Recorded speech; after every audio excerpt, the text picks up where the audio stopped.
Reilly Ace of Spies is my favorite spy story of all time. Only Tinker Tailor Soldier Spy comes close. And by that, I mean the original BBC miniseries with Alec Guinness as George Smiley. Although the movie version with Gary Oldman as George Smiley definitely has its merits. Provided, of course, you're well versed enough to know your way around the circus. Every bit as Dickensian in plot and character as that Le Carre masterpiece, Reilly has the added attraction of historic figures such as Vladimir Lenin and Joseph Stalin as ongoing characters, not to mention that old spy master himself, Iron Felix Dzerzhinsky, late of the Lubyanka. Unlike George Smiley, however, Sidney Reilly is a bastard, not only in the manner of his birth, but in the choice of temperament. Both are ruthless as the circumstances may require, but Reilly, as presented here, has much loftier ambitions than just being very good at his job. He wants to rule. He wants to rule Russia. But that comes later, as in the beginning, we are treated to 4 episodes that help establish Reilly and the nascent British Secret Service. The service is headed by Sir Mansfield Cummings, who, as all real spy guys know, was the original C, and whom later Ian Fleming fictionalized as M. Shakespearean actor Norman Rodway plays Cummings, and his outrage at Reilly's tactics is one of the series' highlights. Most of the Secret Service's early agents were young recruits drawn from the Royal Navy. They were, we are told, ill-equipped for the psychology of espionage work. Reilly, we are also told, changed all that. He also changed the career of actor Sam Neill. This is the breakthrough role that brought Sam Neill to the attention of American audiences. I first saw this miniseries back in 1983 when it was part of Masterpiece Theater and was hosted by Vincent Price, who introduced each episode to American audiences. The first episode is called An Affair with a Married Woman, and it is also Reilly's first mission, except his real name is Sigmund Rosenblum, and we first meet him on a train as he is escaping from the Russian province of Baku, where he has just stolen the plans for their oil industry. Also aboard is a young woman who is married to a much older minister who continually abuses her. But because they're foreigners, they're all taken off the train and held in a village hotel while the local police inspector conducts an investigation. Realizing he's soon to be arrested and interrogated, Rosenblum persuades the minister's unhappy wife to come to his room so that he may later make his escape. After being held by the Russians for 6 months, Margaret and the minister return to England, where the whole story has become something of a national scandal. But Reilly did get the plans after all, so all is grudgingly forgiven. In this pilot episode, we are also introduced to Sir Basil Zaharoff, who was the biggest arms dealer of the era and who runs his own private intelligence network.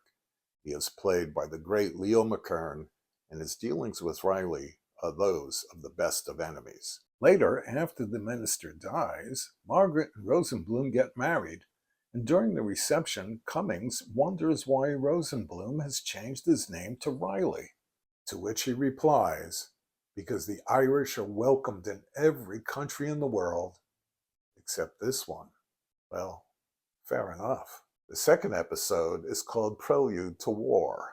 Reilly is working undercover as a shipping agent in the Manchurian city of Port Arthur, which is the home of Russia's Pacific Fleet.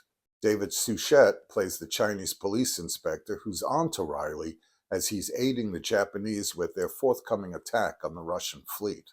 Meanwhile, things are not so good on the home front as Margaret is having an affair with one of the shipping clerks working for Reilly. Nevertheless, Reilly arranges for her safe passage back to England, and he is soon arrested and is about to be shot when the Japanese launch their attack. Reilly makes his escape from the lockup by means that are not entirely clear. He's given a cigar that may or may not be an explosive, judging by the look on his face when he sniffs it. But again, it's not totally clear. All in all, the second episode plays like the B-side of a record, tasty in its own right, but not quite an A-lister. But the third and fourth episodes of this miniseries are two of the greatest spy stories ever told, and they evoke the writings of such early practitioners as W. Somerset Maugham and John Buchan. The third episode is called The Visiting Fireman.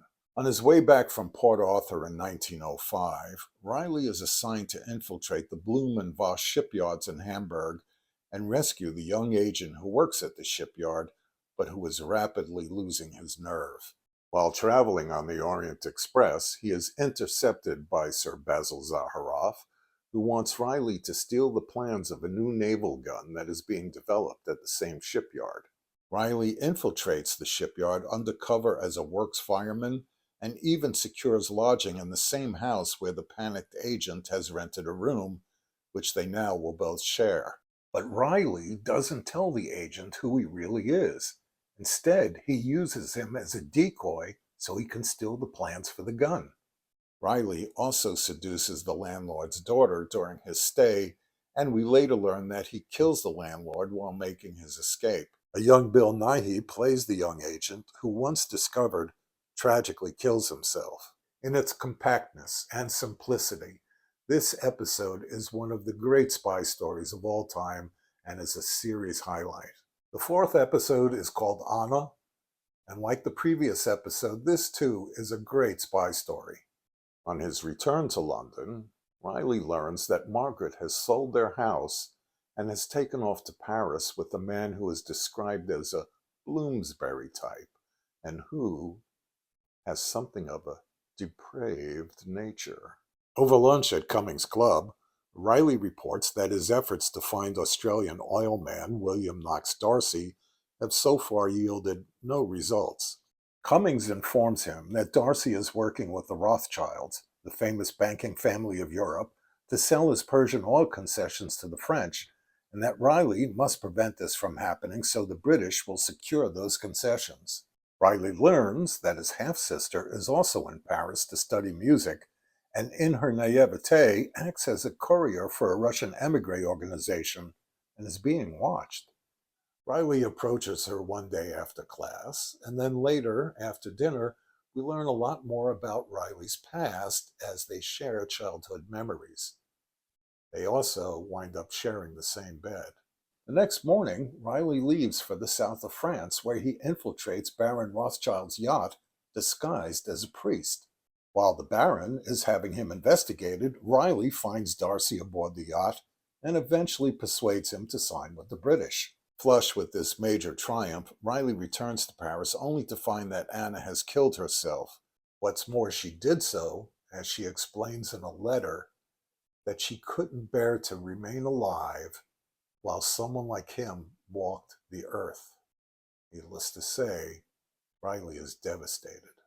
After this episode, a few years have passed, and the remaining episodes deal with Reilly fortune hunting amidst the Russian aristocracy and his later attempts to overthrow the Bolshevik Revolution and set himself up as the head of a new government. After failing to overthrow the Bolsheviks, Reilly returns to London and then later New York, where he meets Henry Ford and other industrialists in order to raise funds for a counter-revolution. Meanwhile, back in Moscow, Dzerzhinsky forms the Cheka, which is the forerunner of the KGB. Their mission, then, as now, is to hunt down and eliminate anyone who is seen as a threat to the revolution, regardless of where they live.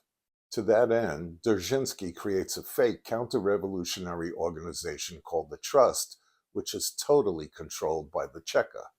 It's a brilliant gambit which allows them to locate their enemies on a worldwide scale. Sidney Reilly is on the top of that list, as Leon Trotsky would be some years later. And so Reilly is lured back into Russia, and once discovering the true nature of the Trust, he allows himself to be arrested in order to expose it. This is played out in a battle of wills between Reilly and Felix Dzerzhinsky, who was played in a career best performance by actor Tom Bell. Loosely based on the book by Bruce Lockhart, who actually knew Reilly, the series was written by Troy Kennedy Martin, who wrote 1969's The Italian Job, and directed in most part by Martin Campbell, who directed two of the better Bond films. Ian Fleming supposedly modeled the character of James Bond on Sidney Reilly, but given the depth of Reilly's predatory tactics, I think Count Dracula would have been nearer the mark. Still, one can't help but grudgingly admire him. And in the end, we really do feel a sense of loss. See you around the gulag.